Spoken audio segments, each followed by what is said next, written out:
ഭഗവത്ഗീത സാംഖ്യയോഗത്തിലെ 47-ാമത്തെ ശ്ലോകം.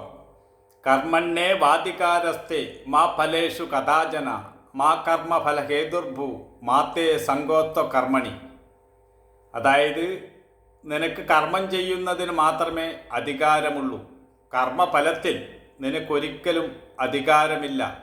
നീ ഫലേച്ഛയോടുകൂടി കർമ്മം ചെയ്യരുത്, ആഗ്രഹം വെച്ചുകൊണ്ട് കർമ്മം ചെയ്യരുത്. എന്നാൽ നിനക്ക് കർമ്മം ചെയ്യാനുള്ള താല്പര്യം ഉണ്ടാകാതിരിക്കുകയും വേണം.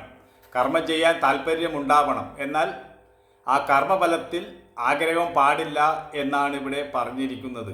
ഇത് പൊതുവെ ആശയക്കുഴപ്പം ഉണ്ടാക്കിയിട്ടുള്ള ഒരു ശ്ലോകമാണ്. ആളുകൾ ഈ ശ്ലോകത്തെ പറ്റി പലരും തെറ്റിദ്ധരിച്ചിട്ടുമുണ്ട്. ആഗ്രഹമില്ലാതെ എങ്ങനെയാണ് ഒരു കർമ്മം ചെയ്യുക എന്നൊക്കെ പറഞ്ഞിട്ടുണ്ട്.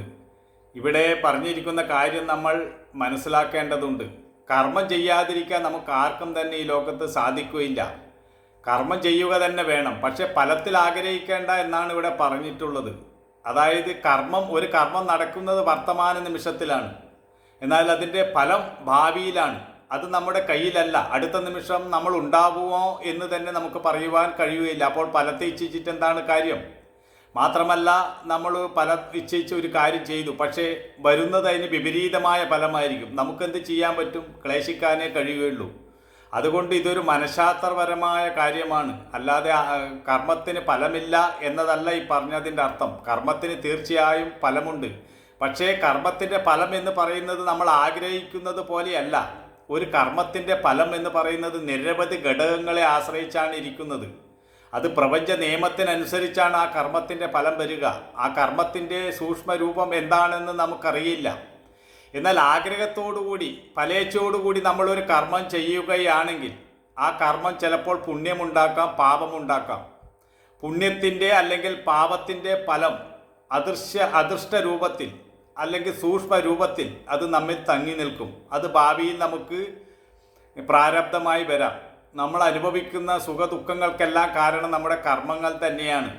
ഇവിടെ പറഞ്ഞിരിക്കുന്നത് കർമ്മം ശ്രദ്ധിച്ച് ചെയ്യണമെന്നാണ്. ഫലത്തെക്കുറിച്ച് ചിന്തിക്കണ്ട എന്നേ പറഞ്ഞിട്ടുള്ളൂ. കർമ്മം ശ്രദ്ധയോടുകൂടി ചെയ്യണം. ഇന്ന് നമ്മൾ അനുഭവിക്കുന്ന പല ദുരിതത്തിനും കാരണം മുമ്പെന്നോ ചെയ്ത ദുഷ്കർമ്മങ്ങളുടെ ഫലമായിരിക്കും. അത് അദൃശ്യ രൂപത്തിൽ സൂക്ഷ്മരൂപത്തിൽ നമ്മിൽ തങ്ങി നിൽപ്പുണ്ട്. അതാണ് നമുക്ക് ദുഃഖമായും സുഖമായും എല്ലാം വരുന്നത്. ഓരോരുത്തരും അനുഭവിക്കുന്നത് അവരവരുടെ കർമ്മവൃക്ഷത്തിൽ വന്ന് വിളയുന്ന കയ്പും മധുരവും നിറഞ്ഞ ഫലങ്ങളാണ്. അതുകൊണ്ട് കർമ്മം ചെയ്യേണ്ട എന്നല്ല ഇവിടെ പറയുന്നത്. ഫലേച്ഛ ഇല്ലാതെ നമുക്ക് കർമ്മം ചെയ്യാൻ കഴിയണം. വെറുതെ ഇരിക്കാൻ പാടില്ല. പക്ഷേ ഞാൻ ഇന്ന് കർമ്മം ചെയ്യുന്നുണ്ട്, അതിൻ്റെ ഫലം വരണം എന്നിങ്ങനെ ആഗ്രഹിച്ചു കൊണ്ടിരുന്നാൽ നമുക്ക് ദുഃഖമുണ്ടാവും. നമ്മൾ കർമ്മം ചെയ്യുന്നതിന് മുമ്പ് ഫലത്തെക്കുറിച്ചാണ് ചിന്തിക്കേണ്ടുന്നത്. അത് വേണ്ട എന്നാണ് പറയുന്നത്. ഇത് ഒരു സൈക്കോളജിക്കലായിട്ടുള്ള കാര്യമാണ്. കാരണം ഫലത്തിൽ ഇങ്ങനെ ആഗ്രഹിച്ചു കൊണ്ടുവന്നാൽ നമുക്കിങ്ങനെ ആകാംക്ഷ ഉണ്ടാവും, ഉത്കണ്ഠയുണ്ടാവും. അത് ഉത്കണ്ഠ ഒഴിവാക്കാൻ വേണ്ടിയാണ് പറയുന്നത്. ഒരിക്കലും കർമ്മത്തിന് ഫലമില്ലാതെ വരില്ല. നമ്മൾ ചെയ്യുന്ന ഒരു ചെറിയ കർമ്മത്തിന് പോലും ഫലം നിശ്ചയമായുമുണ്ട്. അതുകൊണ്ട് കർമ്മം ശ്രദ്ധിച്ച് തന്നെ ചെയ്യണം. മറ്റുള്ളവർക്ക് അശാന്തി ഉണ്ടാക്കുന്ന കർമ്മമാണ് നമ്മിൽ നിന്നുണ്ടായിട്ടുള്ളതെങ്കിൽ അതിൻ്റെ ഫലം നമുക്ക് തിരിച്ചു വരുമ്പോൾ അശാന്തി തന്നെ ആയിരിക്കും. മറ്റുള്ളവർക്ക് ശാന്തി ഉണ്ടാക്കുന്ന കർമ്മങ്ങളാണ് നമ്മിൽ നിന്നും ഉണ്ടായിട്ടുള്ളതെങ്കിൽ നമുക്കത് തിരിച്ചു വരുമ്പം ശാന്തി തന്നെയായിരിക്കും ഉണ്ടാവുക. പക്ഷേ ഇവിടെ കർമ്മഫലത്തിൽ ആഗ്രഹിക്കേണ്ട എന്നാണ് പറയുന്നത്. സുഖദുഃഖങ്ങളെ സമമായി കാണുമോ, അതാണ് ഗീതയുടെ മുഴുവൻ സാരവും.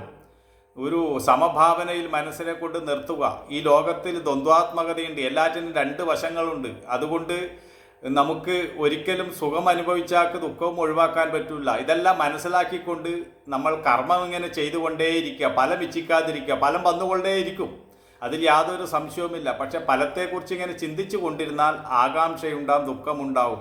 കാരണം ഭാവി എന്നത് നമ്മുടെ ആരുടെ കയ്യിലുമല്ല. അടുത്ത നിമിഷം എന്തെന്ന് നമുക്ക് പറയുവാൻ കഴിയുകയില്ല.